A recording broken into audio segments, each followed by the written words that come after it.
Hello friends, ഇന്ന് നിങ്ങളുടെ മുന്നിലേക്ക് വരുന്നത് ഒരു മൈസൂർ പാക്കിൻ്റെ റെസിപ്പി ആയിട്ടാണ്. അതിന് വേണ്ടിയിട്ട് കടലപ്പൊടി ഈ ഒരു ഗ്ലാസ്സിനാണ് എടുത്തിട്ടുള്ള അളന്നിട്ട്, പഞ്ചസാര, പിന്നെ വേണ്ടത് കുറച്ച് നെയ്യും സൺഫ്ലവർ ഓയിലും. അതിതാ ഞാനിവിടെ ചൂടാക്കാൻ വെച്ചിട്ടുണ്ട്. അപ്പോൾ അത് ഇതിൻ്റെ അകത്ത് ഒഴിച്ചിട്ട് കലക്കി വെക്കണം, വെള്ളം ചൂടോടുകൂടി തന്നെ. പിന്നെ വേണ്ടത് പഞ്ചസാരയാണ്. അപ്പോൾ ഇതെല്ലാം വെച്ച് പിന്നെ ഏലക്കായൻ്റെ പൊടി, ഇത്രയും സാധനങ്ങൾ വെച്ചിട്ടാണ് നമ്മളാക്കുന്നത്. അപ്പോൾ പഞ്ചസാര ഇതിന് 1.5 ഗ്ലാസ് എടുക്കണം. ഈ ഒരു ഗ്ലാസ് കടലപ്പൊടി എടുത്തതിന് അത് പഞ്ചസാര ലായനിയാക്കേണ്ടതാണ്. അപ്പം ഞാൻ ആദ്യം നമ്മൾ നെയ്യും സൺഫ്ലവർ ഓയിലും ഇതിലൊഴിച്ചിട്ട് കട്ടയൊന്നുമില്ലാണ്ട് കലക്കിയെടുക്കട്ടെ.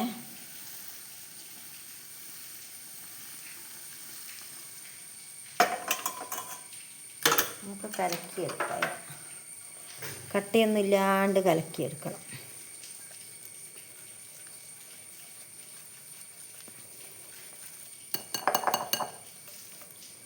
കുറച്ചും കൂടി വയ്ക്കട്ടെ.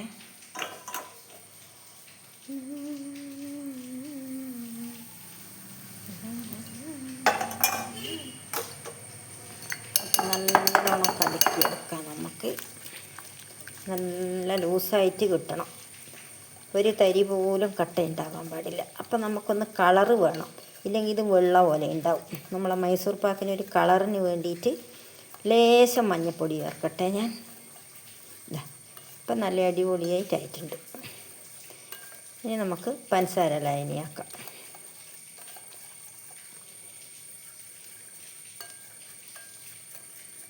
ഇതിവിടെ നിൽക്കട്ടെ, നമുക്കടെ അടച്ചു വെക്കാം. ഇളക്കട്ടെ. ഇനി ഞാൻ പഞ്ചസാര ലായനിയാക്കട്ടെ. പഞ്ചസാര ലായനിയാക്കാൻ വേണ്ടിയിട്ട് വെച്ചിട്ടുണ്ട്. ഞാൻ കുറച്ച് വെള്ളം ഒഴിച്ചിട്ട് പഞ്ചസാര വെച്ചിട്ടുണ്ട്.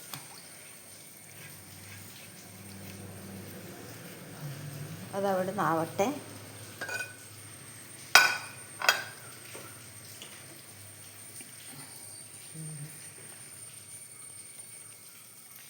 ഒരു കളറ് മാറാൻ വേണ്ടിയിട്ട് ഞാനൊരു ലേശം മഞ്ഞൾപ്പൊടി ലേശം ഇട്ട് കൊടുത്തിട്ടുണ്ട്, ലൈറ്റായിട്ട്. എന്നിട്ടെല്ലാം കൂടി നമുക്ക് മിക്സ് ചെയ്യാം. വേറെ കളറൊന്നും ചേർക്കുന്നില്ല, അതുകൊണ്ടാണ് ഞാൻ കുറച്ച് ഒരു മഞ്ഞ കളറ് വരാൻ വേണ്ടിയിട്ട്. അപ്പോൾ നമ്മൾ പഞ്ചസാര ലായനി ഒരു നൂൽ പരുവായോ എന്ന് നമുക്ക് നോക്കാം. തൊട്ട് നോക്കുന്നുണ്ട്. ഇതാ കാണുന്നുണ്ടോ നിങ്ങൾ? ഇതാ ഒരു നൂൽ പരുവ്. ഇതാ കണ്ട, ഇതാ കണ്ട. അപ്പം ആയി. അപ്പോൾ ഇനി നമുക്ക് തീ കുറച്ച് വെച്ചിട്ട് നമ്മളെ കൂട്ടിൻ്റെ അകത്തേക്ക് ഒഴിച്ച് കൊടുക്കാം. കൂട്ടി ഇതിലേക്ക് ഒഴിച്ച് കൊടുക്കണം. ഒഴിക്കട്ടെ.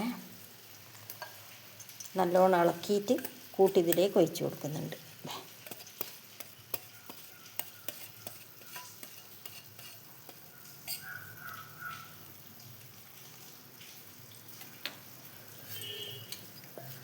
എന്നിട്ട് നല്ലോണം ഇളക്കി കൊടുക്കാം നമുക്ക്. ഇതാ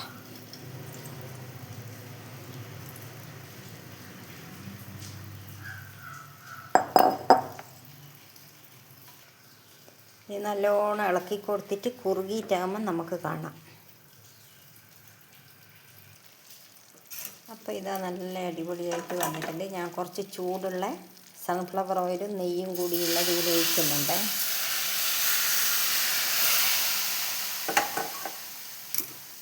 ചൂടോടുകൂടി തന്നെ ഒഴിക്കണേ. സിമ്മിലാക്കിയിട്ടാണ് വെക്കുന്നത്, അധികം തീ കൂട്ടി വെക്കുന്നില്ല. തീ കൂട്ടി വെച്ച് കഴിഞ്ഞാൽ വേഗത്തിലിത് കളറ് മാറിപ്പോവും. കളറങ്ങനെ മാറാൻ പാടില്ല, നമ്മളതായിട്ടുള്ള ഇതിൽ തന്നെ വരണം ഇത്. അപ്പം നല്ലോണം ഇളക്കി ലാസ്റ്റ് നമുക്ക് ആകാനാകുമ്പോൾ എനിക്ക് കാണാം. എന്താ പത പോലെ വരുന്നതാണെന്നില്ലേ? എന്താ കണ്ട, അതേപോലെ വരും. അപ്പം നമുക്ക് കുറച്ച് ഏലക്കായേൻ്റെ പൊടി ഇട്ട് കൊടുക്കാം. പഞ്ചസാരയും കൂട്ടി പൊടിച്ചതാണിത്, അതിട്ട് കൊടുത്തു. ഇതെല്ലാം കൂടി നമുക്ക് ഇളക്കി കൊടുക്കാം.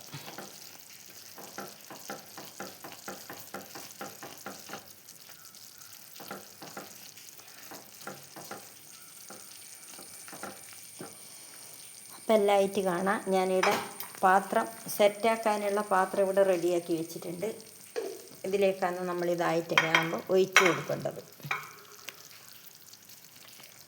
അപ്പോൾ ഇതാ നമ്മളെ മൈസൂർ പാക്കിൻ്റെ ടെക്സ്ചർ ഇതാ ഇവിടെ ശരിയായിട്ടുണ്ട്. കണ്ടോ?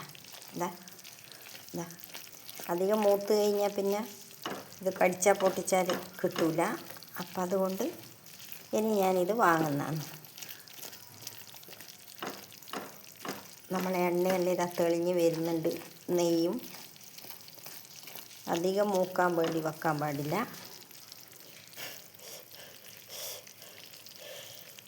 ഇതാ ഉരുട്ടിയാൽ ഉരുളുന്ന പോലത്തെ പാകത്തിനായി വരുന്നുണ്ട്. ഇതാണ് ഇതിൻ്റെ പാകം. അപ്പം നമുക്ക് ഇനി ഇതിനെ പാത്രത്തിലേക്ക് മാറ്റാം. അപ്പം ഇതാ ഞാൻ പാത്രത്തിലേക്ക് മാറ്റുന്നുണ്ടേ. ഇതാ കണ്ടല്ലോ, ഇതാ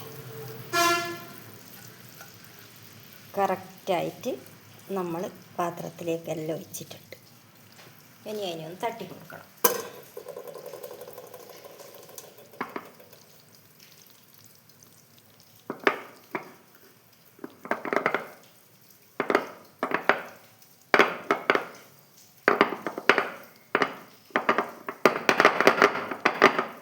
കുപ്പി ആയതുകൊണ്ട് അധികം തട്ടാൻ പറ്റില്ല, കുപ്പി പൊട്ടിപ്പോകുമല്ലോ. അപ്പോൾ ഇത് കുറച്ചൊന്ന് ആറിയതിൻ്റെ ശേഷം നമുക്ക് പീസാക്കിയിട്ട് മുറിക്കണം. അന്നേരം ഞാൻ കാണിച്ചു തരാം. അപ്പോൾ ഇതാ ഗൈസ് കണ്ട, ഞാനിതെല്ലാം മുറിച്ച് വെച്ചിന്.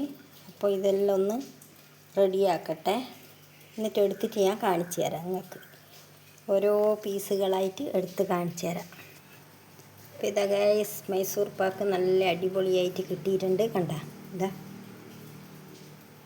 നമ്മൾ കടയിൽ നിന്നെല്ലാം വാങ്ങുന്ന അതേപോലെ തന്നെ നല്ല സോഫ്റ്റാണ്. എന്തായാലും വേഗം വായിലിട്ടാൽ അലിഞ്ഞു പോവുകയും ചെയ്യും. നല്ല അടിപൊളിയായിട്ട് കിട്ടിയിട്ടുണ്ട്. അപ്പോൾ എല്ലാവരും ഇങ്ങനെ ഉണ്ടാക്കി നോക്കേ. എൻ്റെ ഇന്നത്തെ വീഡിയോ ഇത്രയേ ഉള്ളൂ. വീണ്ടും അടുത്തൊരു വീഡിയോയുമായിട്ട് വരാം. ബൈ.